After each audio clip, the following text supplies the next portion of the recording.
Hi, I'm Shari. I'm a PhD candidate in historical musicology and I specialize in popular music. And today I'm reviewing Cowboy Carter. I think since this album was announced a few months ago, and especially since the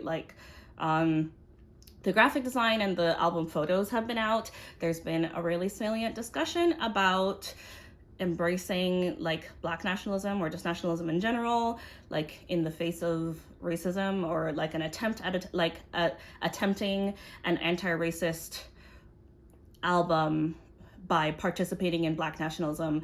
So we'll talk about that today. Then probably lastly is this concern that Beyonce's Renaissance movie was screened in Israel. I don't pretend to know enough about that situation to have like a ton of thoughts on that. I don't know, like, when it comes down to this, who gets to make those decisions about where and when her movie is screened. I do think it's deeply distressing if a choice was made to play the movie in Israel while Israel is actively committing a genocide against Palestine and Palestinians. That feels like a weird decision. My initial thoughts on this album is that it's pretty thematically disjointed. The first third or so really seemed to be deeply concerned with this incident with the chicks at the CMAs in 2016, and trying to deal with that, and theoretically also deal with what it means to be Black in America. And then the other third of this album is love stories of a kind. I don't know if they are her love stories, but it seems to be about a heteroromantic love, and in some cases deeply sexualized, which is okay. So she says this album is a Beyonce album and not a country album. And I'll admit that I was a little bit skeptical when I first heard that. We can sort of give these kind of gimmicky slogans about this kind of thing, but it doesn't, at the end of the day, it doesn't really mean anything, right? But having now listened to the whole album, it does actually make a lot of conceptual sense. Especially, she really takes on the idea of genre really hard in this. She very specifically quotes Linda Martell, saying that genre doesn't have to be one thing. So, and then there's tracks that have trap beats behind them. There's a lot, focus on me. There's a lot of rap in the album. Beyonce doesn't super duper make an attempt in this album vocally to widen her vowels or warm up her tone in the way that country artists do. So in some of these tracks, even though the only thing that is really signaling it as a country song is the acoustic guitar or the banjo with that twangy sound that we've learned to get used to. Otherwise, I'm not sure. Some of these songs that they were reset with smooth jazz beneath it, or with a lot of low chords, low and slow chords, it would probably sound indistinct from R&B, which I think is what makes it this idea of a Beyonce album instead of a country album. And I think actually that's really cool. That said, I think it's asking some really salient questions for us about genre. And the first is what is genre as an idea doing for us? Does it need to be as strict as we've made it in the past? The second is, I guess, perhaps an answer to that first question is is it actually doing anything to connect us by caring about which artists are which genre, or is it just actually disconnecting us more? This brings to mind this incident that Kirk Franklin had at the 2019 Dove Awards, where he brings up this idea that contemporary Christian music and gospel music are usually just words that describe white and Black, respectively. And I think theoretically that Beyonce is trying to get at those same ideas, that right now country is supposed to mean white, and rap, hip hop, trap, etc., R&B, etc. mean Black. And she's saying those like lines do not need to be so harsh and distinct. And I think in some sense she's correct, especially in saying that like, to use Rebecca Hutton's words again, that idea of genre surveillance is only so strictly adhered to or so strictly performed when it's Black people trying to, or Black artists trying to enter white spaces. We don't necessarily care as much if white artists are suddenly wanting to be involved in rap or adding a rap artist to their notably white album, which I think is an interesting concept. She does this thing on this album where rather than there being a certain amount of pause, like a certain amount of just empty seconds of music at the end of each track before the next one, she almost always goes quickly into the next track. There's two places where this is like most distinct. It's in between Jolene and Daughter, and the Linda Martell Show and Yaya and Oh Louisiana, and actually honestly from the Linda Martell Show to the end, where there's really basically no pause between the tracks. And I think that does something really interesting. It makes me think that this album is intended as being like a long narrative, as being one sole narrative, rather than each song doing very specific work.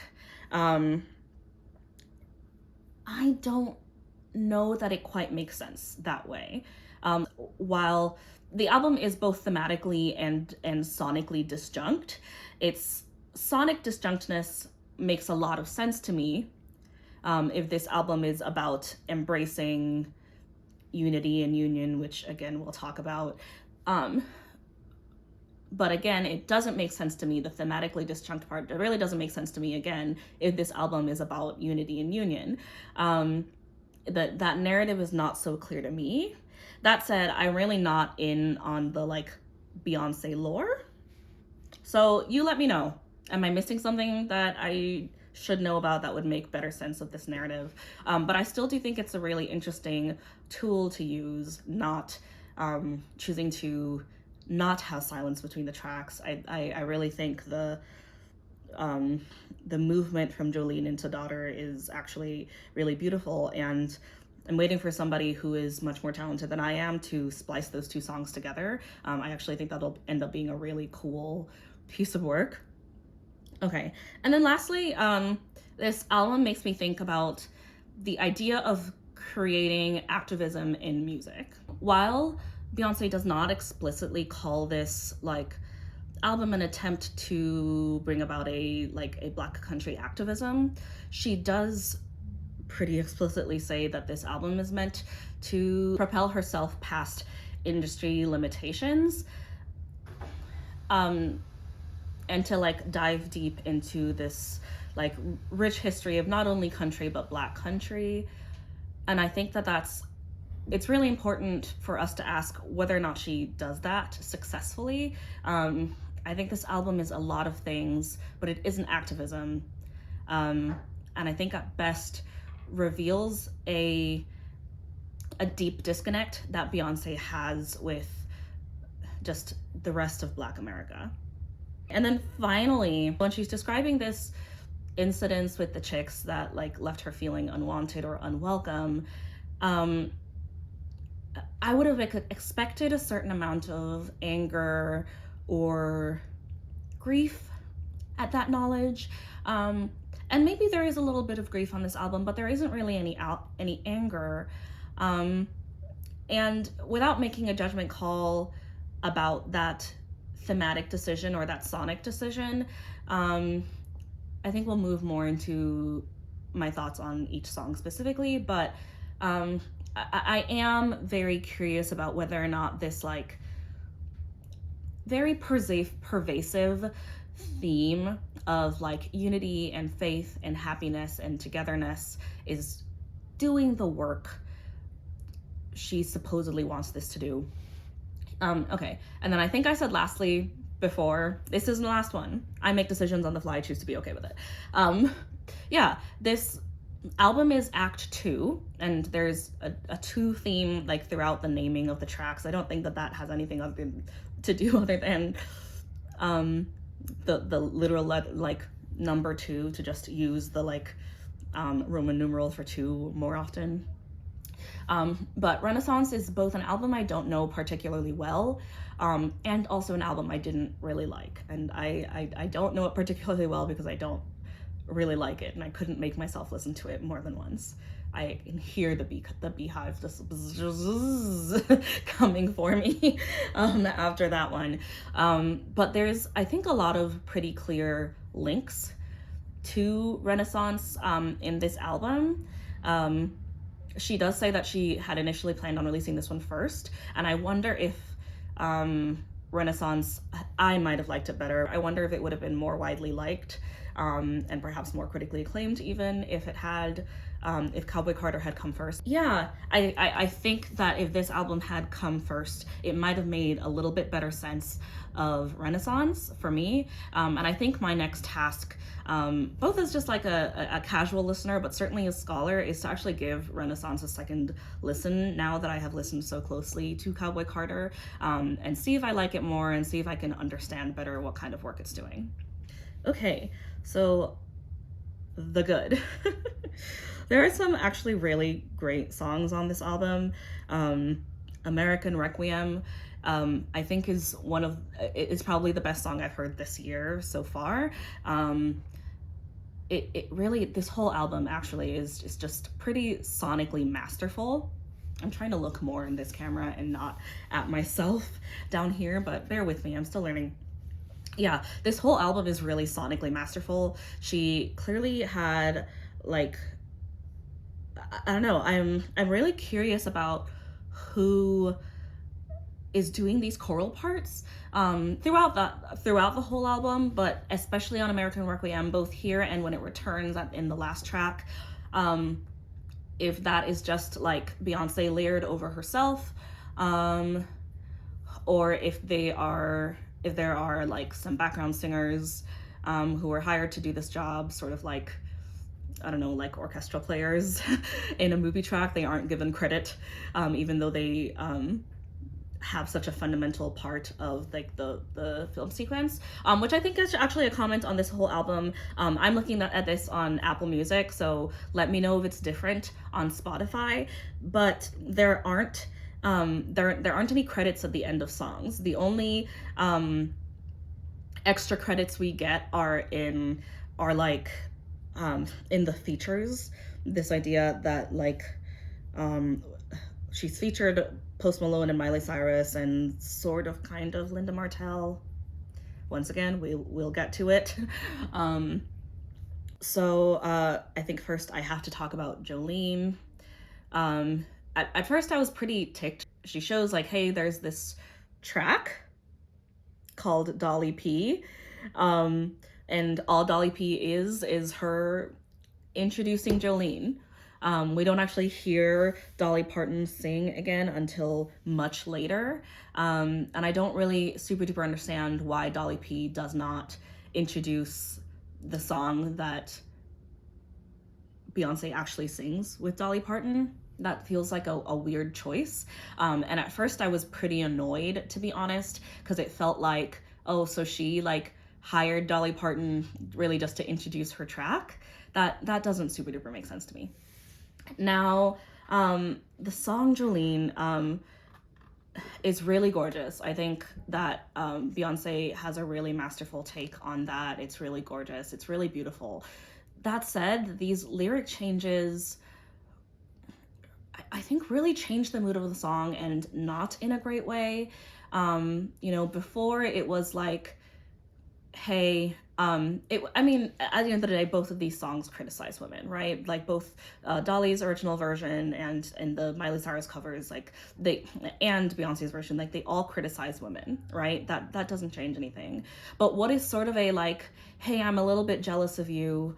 Please don't let my like scrub of a man like take advantage of how beautiful you are, turns into this like anti-woman diss track. That is sort of like, if my husband cheats on me, it's your fault, which I think is really disturbing. And I think we deserve better in 2024. So now some of you, if you watch my Ariana video, you're probably thinking, you criticized Ariana pretty harshly for cheating, but now you're like flipping those stages and criticizing Beyonce for criticizing a cheater. To that I say, first of all, my stake that whole video was that Ariana can do whatever she wants and she doesn't owe anyone anything, least of all the person who she cheated, like the persons who she cheated with's partner. But two things can be true at the same time. I can think that a cheating person doesn't owe anyone anything and still think that it is bad to cheat and that people need to take like responsibility for hurting other people. And I can also think that it is bad to cheat and that women get criticized more for it than men do. And that is my take here with Beyonce's cover of Jolene, even though I don't know if you call it a cover when you've changed the lyrics so drastically. I think what is, I don't know, what feels to me like a song of alliance between women saying like, let's be girls, let's not hurt each other's relationships, really turns into an us versus them situation that I don't think is generally helpful.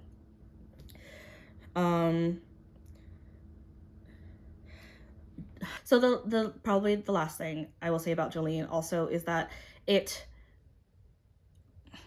in the intro, is in a major key. I don't know which key because I don't have perfect pitch and I don't have a piano, so I can't check it, and I don't want to, it doesn't matter.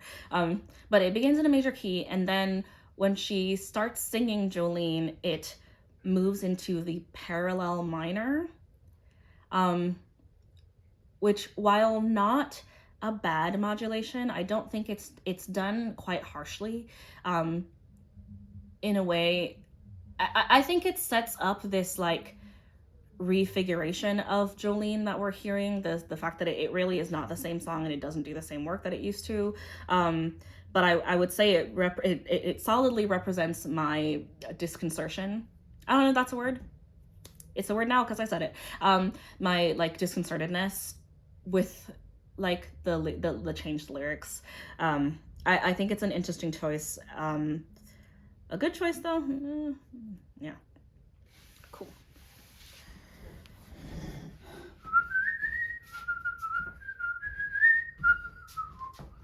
Yeah.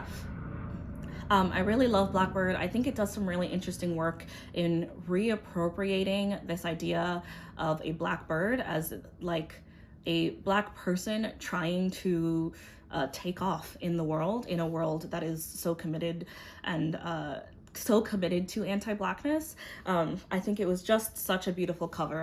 I think the harmonies are clearly extremely intentional and really just like obtusely gorgeous. I'm saddened by the fact that this is the only place, other than on the Linda Martell show, but we'll talk about that, where she features other black artists.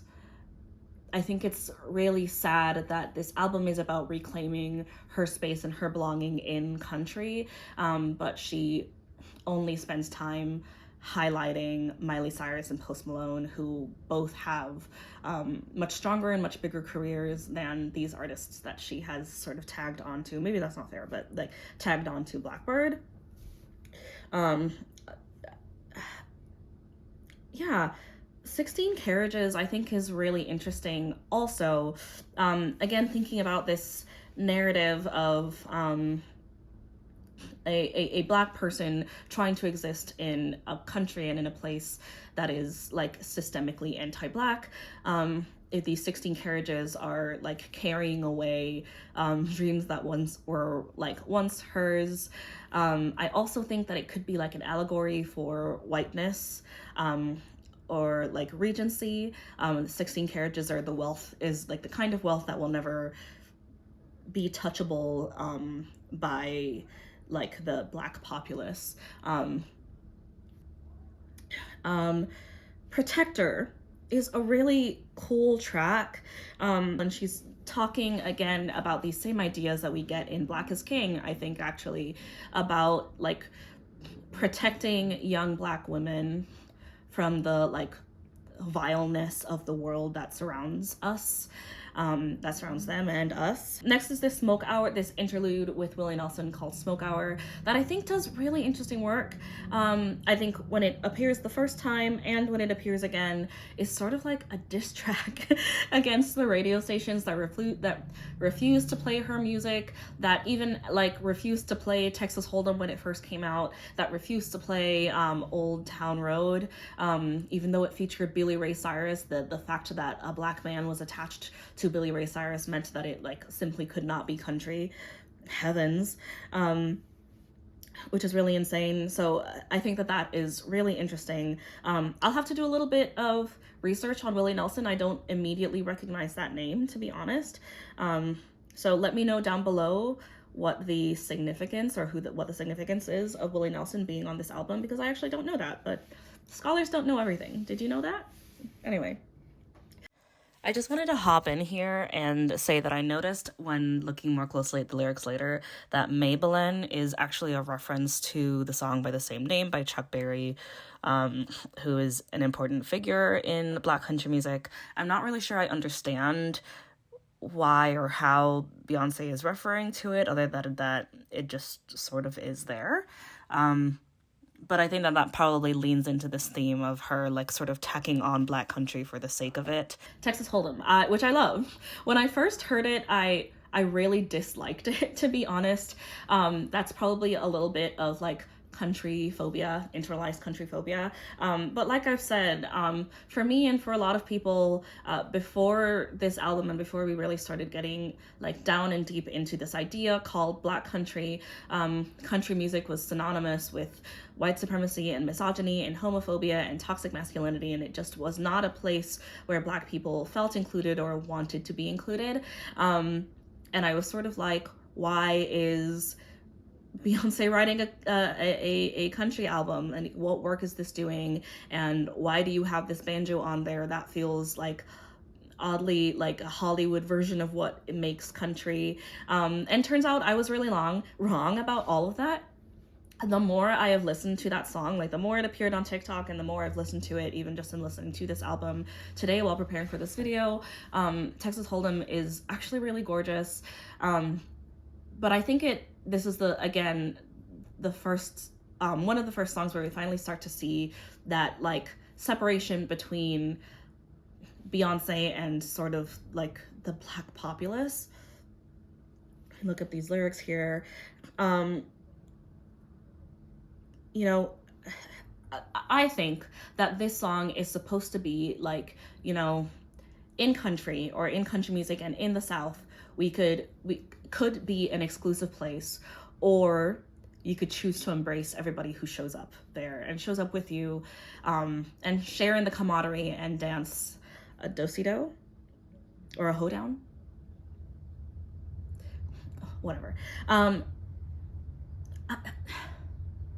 I don't know how to say this best other than feeling this way throughout the whole like Biden 2020 election cycle, that there are a lot of liberals who are trying really hard to create this narrative that the way we're going to solve racism in the United States is by unity and love and hugs and like dancing, and it just doesn't work that way. And in the meanwhile, what this song has otherwise is a lot of aggrandizement for wealth. Okay, so Bodyguard is a really interesting track for me, because it again is really pretty, but it's one of those tracks where I start feeling like she's just dropping code words for country to make it align with country. So all of a sudden she's talking about shotguns, and she's putting on Kevlar, and she's talking about honey, and she's drinking a bunch of whiskey, even though doesn't she own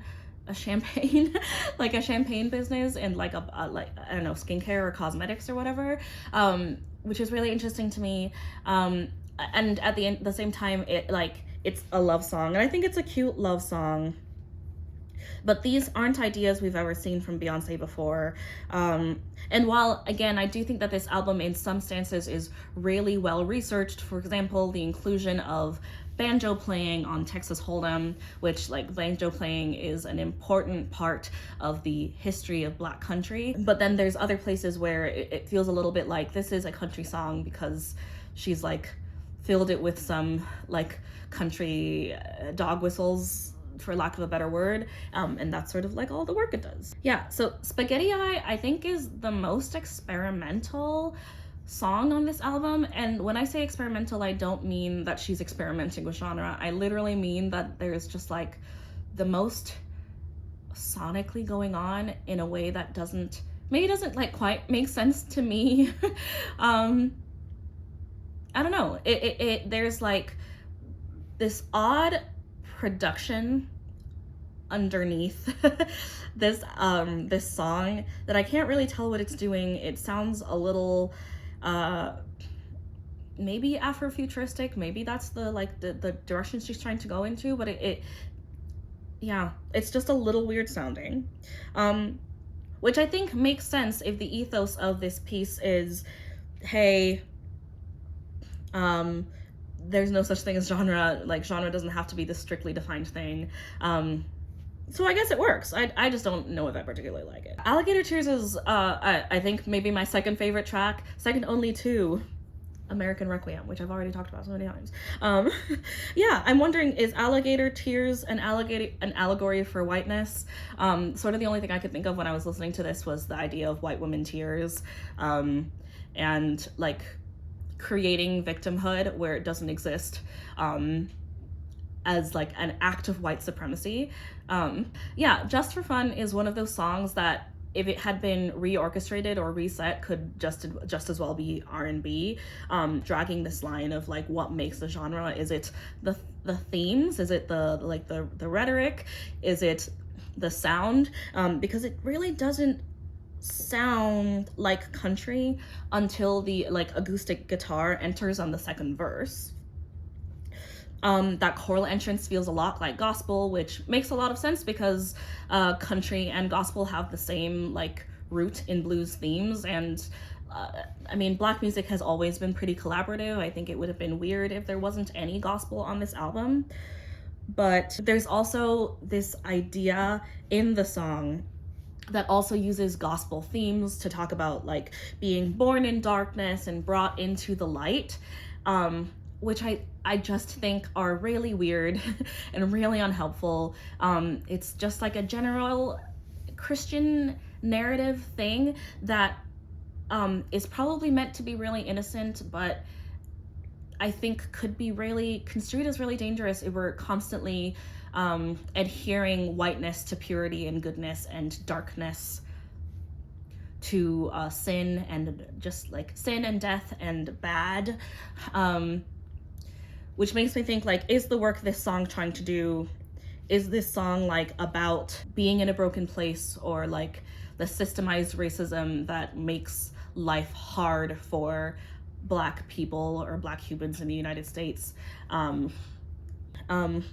being brought into success in the light? But again, like if that success is capitalism, personally I'm uninterested. Anyway, moving on. Two Most Wanted. Two Most Wanted is such a gorgeous duet between Beyoncé and Miley Cyrus. Those are not two tones of voice that I thought would have worked well together, but it is just amazing. I believe it's Beyoncé who's doing that belting. Yeah, it's pretty enough that I really couldn't even tell listening to it who's doing all of that belting and the harmonies, but it just was so gorgeous. It also feels like the first place where rather than really sing in her normal accent, she really falls into a country twang, so to speak, by widening her vowels and warming up her tone and trying to sound a little bit more country. I wonder if that's a decision she made because she's singing with Miley, who does have a very distinct country sound. Like even her albums that are more pop still sound very country because she has Southern roots, and there's nothing wrong with that. But yeah, I really like it. It also sounds more like modern country, which has a lot of links with like rock.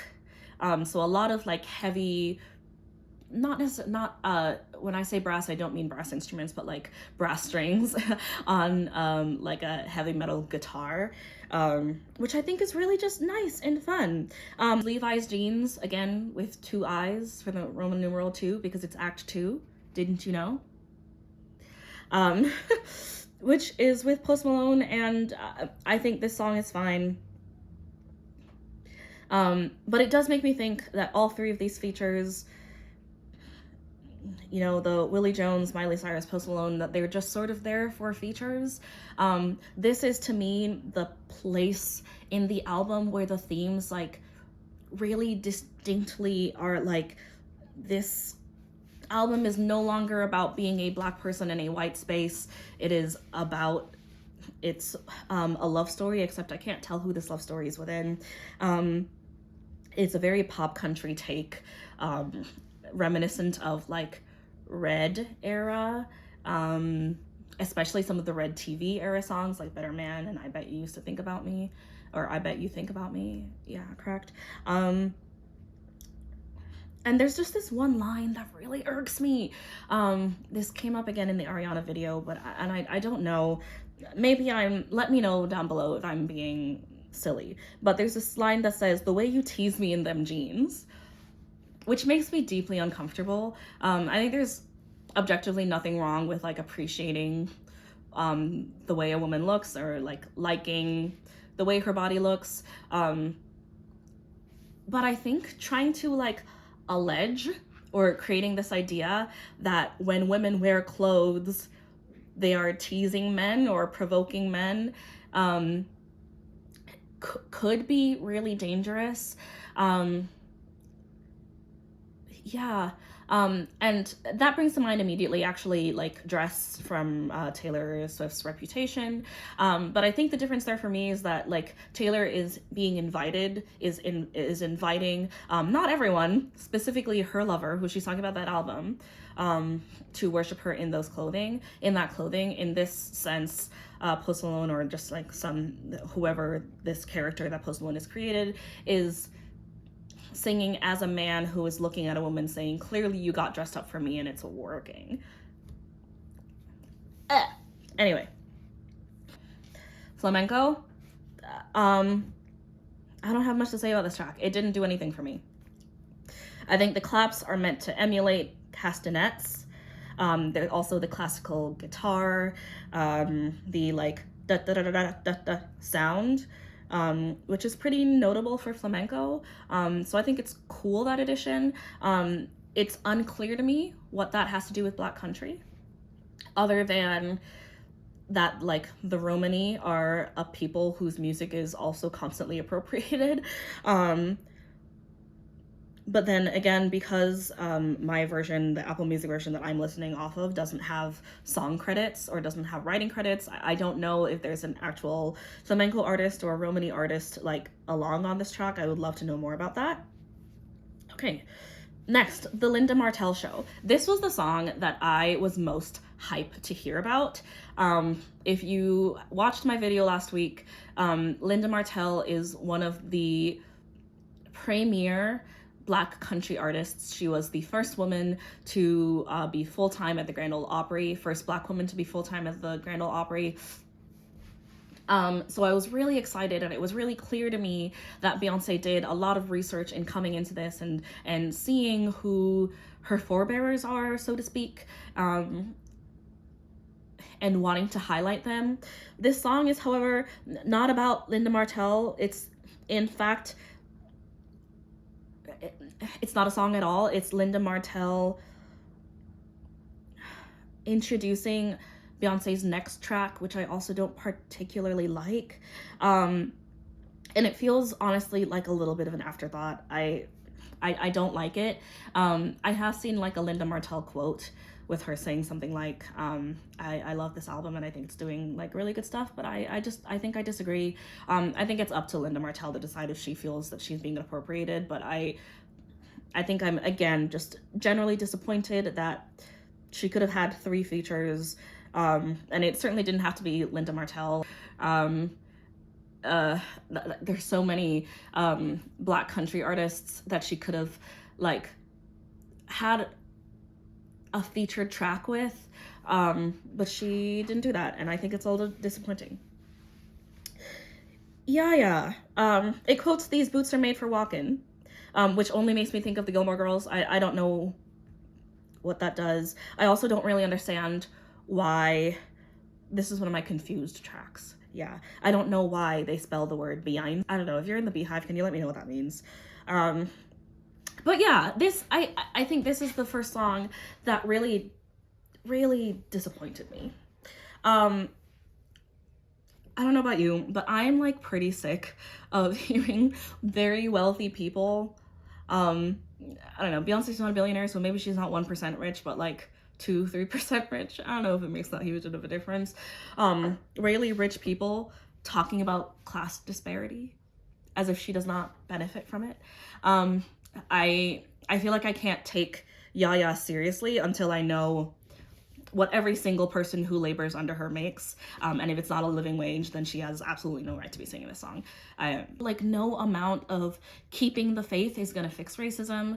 I think that maybe it's, again, another like call to action to use like a lot of words that mean something in country, like faith and trucks and pistols, to make it sound country. And I think there are a lot more effective tools that Beyonce could have used on that track. Oh, Louisiana is a track I simply did not understand. Okay. Desert Eagle. Okay, this is another track that I actually really enjoyed. I have a feeling that she's going to receive accusations for queer baiting in this one, only because she is a woman, and then describes the object of her affection also as a woman. To that I say, people can't queer bait. This conversation, this argument is so tired. There's like nothing wrong with straight people choosing to use same-gender programs to sing songs. There's nothing wrong with straight people queering themselves in their pieces. I also don't necessarily know that that's what she's doing. Just because she's singing a song doesn't mean that like she is singing to something. Like, she could be narrating an event. What I would say is possibly concerning about this song is that in queering this song, it is the first song on this album that is like sexually explicit, which I think could theoretically, yeah, so this is the first song on the album that like is explicitly sexual. So I think it could be construed, I don't think that this is what she's doing, but I think it could be construed as her like queering a song and then immediately sexualizing queer people, which is very harmful. There's no, yeah, but I don't know that that's what she's doing. I'd be curious to hear what queer scholars or queer people think about that moving forward. I loved the banjo interludes in Riverdance.